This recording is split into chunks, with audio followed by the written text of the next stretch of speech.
Dear students, இன்னைக்கு நம்ம differences between fixed capital method and fluctuating capital method பற்றி பார்க்க போகிறோம். தியரி ஃபர்ஸ்ட் பாயிண்ட் பாருங்கள். ஃபிக்ஸ்டு கேபிட்டல் மெத்தடில் வந்து பார்த்தீங்கன்னா ரெண்டு அக்கௌண்ட் ஓப்பன் பண்ணணும்னு சொல்கிறாங்க. ஒன்று வந்து கேபிட்டல் அக்கௌண்ட், இன்னொன்று வந்து கரண்ட் அக்கௌண்ட். ஓகேங்களா? ஃப்ளக்சுவேட்டிங் கேபிட்டல் மெத்தடை பொறுத்தளவு பார்த்தீங்கன்னா கேபிட்டல் அக்கௌண்ட் மட்டும்தான் ப்ரிப்பேர் பண்ணுறாங்க. சரிங்களா?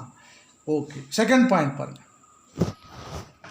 செகண்ட் பாயிண்டில் என்ன சொல்கிறாங்கன்னா, the amount of capital normally remains unchanged அப்படின்னு சொல்கிறாங்க. இது வந்து என்னென்னா, கேபிட்டல் மாறாத வரைக்கும் இதில் வந்து எந்த மாற்றமுமே வராது. அதே நேரத்தில் புதுசாக கேபிட்டல் இன்ட்ரடியூஸ் பண்ணாத வரைக்கும் இதில் எந்த மாற்றமும் வராது அப்படின்னு சொல்கிறாங்க. இது வந்து செகண்ட் பாயிண்ட் ஃபிக்ஸ்டு கேபிட்டல் மெத்தடில். செகண்ட் பாயிண்ட் வந்து ஃப்ளக்சுவேட்டிங் கேபிட்டல் மெத்தடில் என்ன சொல்ல வர்றாங்க அப்படின்னா, the amount of capital changes from period to period. கண்டிப்பாக வந்து மாற்றங்கள் வரும், ஒவ்வொரு பீரியடுக்கும் மாற்றங்கள் வரும்னு சொல்கிறாங்க. என்ன காரணம் அப்படின்னா, different salary will be fixed, different commission will be fixed, different profit will come, different interest on capital will come, different drawings amount will come. So டெஃபினட்டாக வந்து என்ன ஆகும், மாறும் அப்படின்னு சொல்கிறாங்க. சரிங்களா? அடுத்தது தேர்ட் பாயிண்ட். தேர்ட் பாயிண்டில் என்ன சொல்ல வர்றாங்க அப்படின்னா, capital account always shows credit balance. சரிங்களா? கேபிட்டல் அக்கௌண்ட் எப்போவுமே வந்து கிரெடிட் பேலன்ஸில் தான் வரும் அப்படின்னு சொல்கிறாங்க. பட் கரண்ட் அக்கௌண்ட் எப்போவுமே வந்து பார்த்தீங்க அப்படின்னா கிரெடிட் பேலன்ஸும் வரும், டெபிட் பேலன்ஸும் வரும் அப்படின்னு சொல்கிறாங்க. இது வந்து ஃபிக்ஸ்டு கேபிட்டல் மெத்தடில். ஃப்ளக்சுவேட்டிங் கேபிட்டல் மெத்தடை பொறுத்தளவு பார்த்தீங்கன்னா, capital account generally shows credit balance. எப்போவுமே வந்து பார்த்திங்கன்னா என்ன சொல்கிறாங்க, கிரெடிட் பேலன்ஸில் மேக்ஸிமம் வரும். Sometimes it may show debit side also, debit balance ஆகவும் வரலாம் அப்படின்னு சொல்கிறாங்க. அடுத்தது ஃபோர்த் பாயிண்ட். ஃபோர்த் பாயிண்ட் வந்து அட்ஜஸ்ட்மெண்ட். இந்த அட்ஜஸ்ட்மெண்ட் பொறுத்தளவு என்ன அப்படின்னா, all adjustment relating to interest on capital, interest on drawings, salary, commission, salary of profit or loss done in current account. யூஸ்வலாக கரண்ட் அக்கௌண்ட்டில் தான் இந்த சேலரி ப்ராசஸ், ட்ராயிங்ஸ் எல்லாமே வரும். ஆனால் அதில் வந்து பார்த்திங்கன்னா ஃபிக்ஸ்டு கேபிட்டல் மெத்தடை பொறுத்தளவு இந்த கான்செப்ட் சொல்கிறாங்க. ஃப்ளக்சுவேட்டிங் கேபிட்டல் மெத்தடை பொறுத்தளவு பார்த்திங்கன்னா எல்லாமே ஒரே அக்கௌண்ட்டில் தான் வரும். அதாவது கேபிட்டல் அக்கௌண்ட்டும் சரி, கரண்ட் அக்கௌண்ட்டு கண்டென்ட்டும் சரி, ரெண்டுமே ஒரே அக்கௌண்ட்டில் கேபிட்டல் அக்கௌண்ட்டில் தான் வரும். சரிங்களா? ஓகே, இப்போ நம்ம வந்து இன்ட்ரெஸ்ட் ஆன் கேபிட்டல் பற்றி பார்க்க போகிறோம். இந்த பார்ட்னர்ஷிப் ஃபேம் பொறுத்தளவு இன்ட்ரெஸ்ட் ஆன் கேபிட்டல் அப்படிங்கிறது ஒரு பார்ட்னருக்கு ஒரு மிகப்பெரிய ஒரு வரவு அப்படின்னு வச்சுக்கலாம். சரிங்களா? எதனால் இதை சொல்கிறோம் அப்படின்னா, இப்போ இன்ட்ரெஸ்ட் ஆன் கேபிட்டல் அப்படிங்கிறது வந்து பார்த்தீங்க அப்படின்னா, குறைவாக முதலீடு போட்ட பார்ட்னருக்கும் அதிகமாக முதலீடு போட்ட பார்ட்னருக்கும் ஒரு வேறுபாடு வேணும் அப்படிங்கிற பட்சத்தில் இந்த இன்ட்ரெஸ்ட் ஆன் கேபிட்டல் வழங்கப்படுகிறது. பார்ட்னர்ஸோட அனுமதியின் பேரில் வழங்கப்படுகிறது. இப்படி வழங்கும்போது என்ன ஆகுது அப்படின்னா, அதிக அளவில் முதலீடு போட்ட பார்ட்னருக்கு இன்ட்ரெஸ்ட் ஆன் கேபிட்டல் மூலமும் ஒரு அமௌண்ட் கிடைக்குது அப்படின்னு சொல்கிறாங்க. சரிங்களா?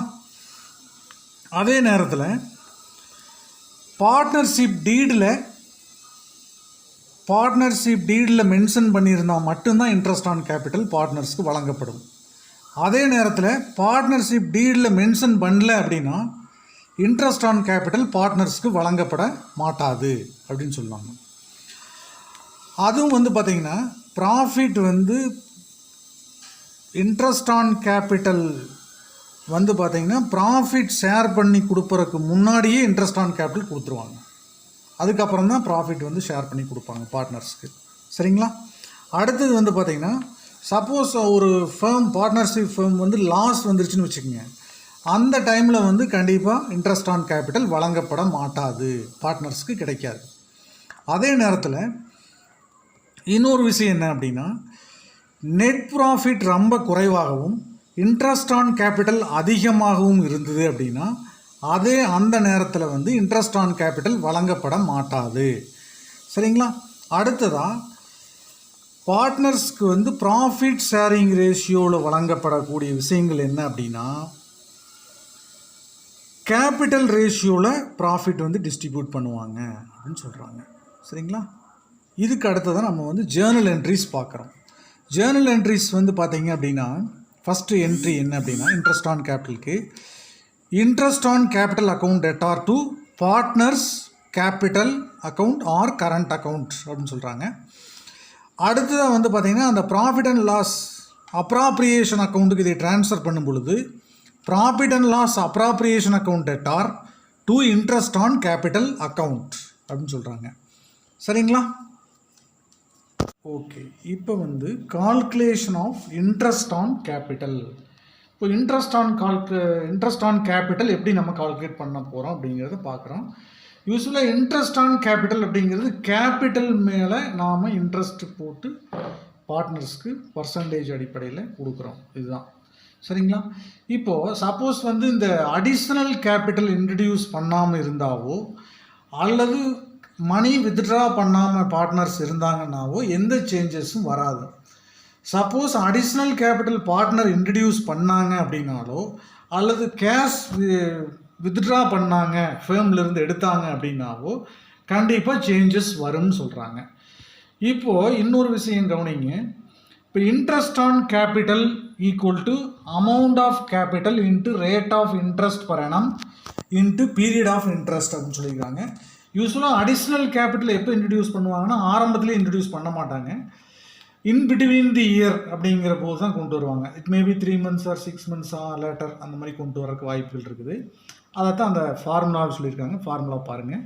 Interest on capital equal to amount of capital into rate of interest per annum into period of interest. அந்த பீரியட் ஆஃப் இன்ட்ரெஸ்ட்டுங்கிறது தான் வந்து எப்போ அவங்க கொண்டு வந்தாங்க, அக்கௌண்டிங் இயர் வந்து எப்போ க்ளோஸ் ஆகுது. அப்போ அவங்க கொண்டு வந்த பீரியட்லேருந்து அக்கௌண்ட் க்ளோஸ் ஆகிற பீரியட் வரைக்கும் இருக்கக்கூடிய அந்த மந்த்தை தான் அந்த பீரியட் ஆஃப் இன்ட்ரெஸ்ட் அப்படின்னு நம்ம சொல்கிறோம். சரிங்களா? அது சம் போடும்போது உங்களுக்கு நான் விளக்கமாக புரியும், நம்ம பார்த்துக்கலாம், ஒன்றும் பிரச்சனை இல்லை. அடுத்ததாக if Capitals at the beginning is not given then it can be calculated as follows அப்படின்னு சொல்கிறாங்க. அதாவது கேபிட்டல் சப்போஸ் கொடுக்காம விட்டுருந்தாங்க, பிகினிங் உடைய கேபிட்டல் வழங்கப்படாமல் இருந்துச்சு அப்படின்னா நம்ம எண்டு கேபிட்டலை வச்சு தான் நம்ம எல்லா ப்ராசஸ் பண்ண போகணும். சரிங்களா? அப்போ அங்கே கவனிங்க. கேபிட்டல் அட் தி எண்டு ஒரு அமௌண்ட் கொடுத்துருக்காங்க. சரிங்களா? அது கூட நம்ம எதை ஆட் பண்ணிக்கணும் அப்படின்னா டிராயிங்ஸ் டூரிங் தி இயர், அந்த வருஷத்தில் பார்ட்னர் வித்ட்ரா பண்ணக்கூடிய அமௌண்ட். சரிங்களா? அந்த அமௌண்ட்டை போடணும். அடுத்ததாக capital withdrawn during the year. புரிஞ்சுங்க, எவ்வளவு முதலீடு வந்து எடுத்திருக்கிறாங்க அப்படிங்கிறத சொல்கிறோங்க. அடுத்த கட்டமாக பார்த்தீங்கன்னா அதிலிருந்து எதை கழிக்கணும் அப்படின்னா less profit credited during the year அப்படின்னு சொல்லியிருக்காங்க. இது வந்து ஃப்ளக்சுவேட்டிங் கேபிட்டல் மெத்தடில் ப்ராஃபிட் கிரெடிட்டட் டூரிங் தி இயரை வந்து லெஸ் பண்ணிடுறீங்க. சம்டைம்ஸ் என்ன பண்ணணும்னா additional capital introduce during the year, அதையும் லெஸ் பண்ணிடுவோம். இது லெஸ் பண்ணிங்கன்னா ஆட்டோமேட்டிக்காக உங்களுக்கு கேபிட்டல் அட் த பிகினிங் கிடச்சிரும். ஓகே ஸ்டூடெண்ட்ஸ், இதோட கிளாஸ் முடிஞ்சுது. உங்களுக்கு இது சம்மந்தமாக ஏதாவது டவுட்ஸ் இருந்ததுன்னா கமெண்ட்ஸ் பாக்ஸில் போஸ்ட் பண்ணுங்கள். Thank you so